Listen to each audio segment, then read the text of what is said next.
Lyca production Subaskaran வழங்கும் Arun Vijay, Amy Jackson, Nimisha நடிப்பில் director Vijay இயக்கத்தில் மிஷன் சாப்டர் 1 திரையரங்கில் வெற்றிகரமாக ஓடிக்கொண்டிருக்கிறது. குடும்பத்தோட போய் பாருங்க.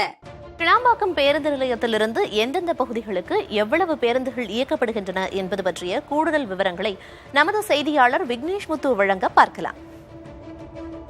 தமிழகத்தின் மிகப்பெரிய பேருந்து நிலையமான கிளாம்பாக்கம் பேருந்து நிலையத்தில் தான் நாம் இருக்கிறோம். நம்முடைய ஒளிப்பதிவாளர் சந்துரு இந்த காட்சிகளை தற்பொழுது நேரலையில் காட்டிக் கொண்டே இருக்கிறார். குறிப்பாக தென் மாவட்டங்களுக்கு இன்றைய தினத்திலிருந்து அதிக அளவு பேருந்துகள் இங்கிருந்து தான் இயக்கப்படுகிறது. குறிப்பாக தென் மாவட்டங்களுக்கு இன்று முதல் கிளாம்பாக்கம் மாதவரத்தில் இருந்துதான் அரசு போக்குவரத்து கழக பேருந்துகள் இயக்கப்படும் என்று போக்குவரத்து துறை அமைச்சர் சிவசங்கர் தெரிவித்தார்.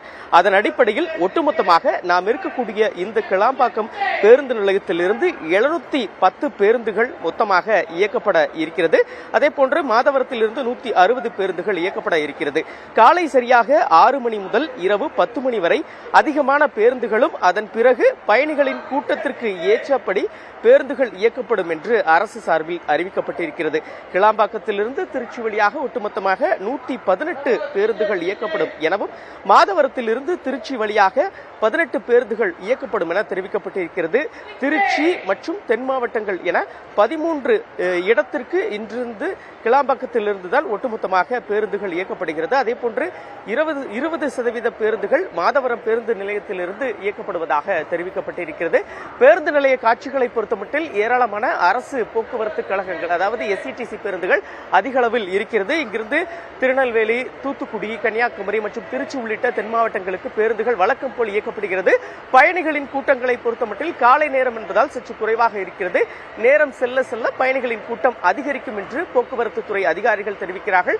பயணிகளுக்கு எந்த ஒரு சிரமமும் இன்றி அவர்கள் அந்த தங்களுடைய பயணத்தை மேற்கொள்வதற்காக நடைமேடை இன்றைய தினம் அறிவிக்கப்பட்டிருக்கிறது. இந்த நடைமேடையிலிருந்து தென் மாவட்டங்களுக்கு பேருந்துகள் இயக்கப்படும் என்று அதற்கான அந்த வழிகாட்டு பலகைகள், அதே போன்று போக்குவரத்து காவலர்கள் நியமிக்கப்பட்டு பயணிகளுக்கு எந்த ஒரு சிரமமும் இன்றி அவர்கள் தங்களுடைய பயணத்தை ஒரு மகிழ்ச்சியாக மேற்கொள்வதற்கான அனைத்து நடவடிக்கைகளையும் போக்குவரத்து கழகங்கள் முழுமையாக எடுத்திருக்கிறது. தென் மாவட்டங்களுக்கு இன்று முதல் முழுக்க கிளாம்பாக்கத்தில் இருந்துதான் பேருந்துகள் இயக்கப்படுகிறது. இந்த கிளாம்பாக்கம் நுழைவு பேருந்து நிலையத்திலிருந்து உள்ளே வருவதற்கு தேவையான அந்த எலக்ட்ரிக் ரிக்ஷா, அதே போன்று பல்வேறு விதமான வசதிகள் போக்குவரத்து கழகம் சார்பில் இலவசமாக செய்து கொடுக்கப்பட்டிருக்கிறது. லைகா புரொடக்ஷன் சுபாஷ்கரன் வழங்கும் அருண் விஜய், எமி ஜாக்சன், நிமிஷா நடிப்பில் டைரக்டர் விஜய் இயக்கத்தில் மிஷன் சாப்டர் 1 திரையரங்கில் வெற்றிகரமாக ஓடிக்கொண்டிருக்கிறது. குடும்பத்தோட போய் பாருங்க.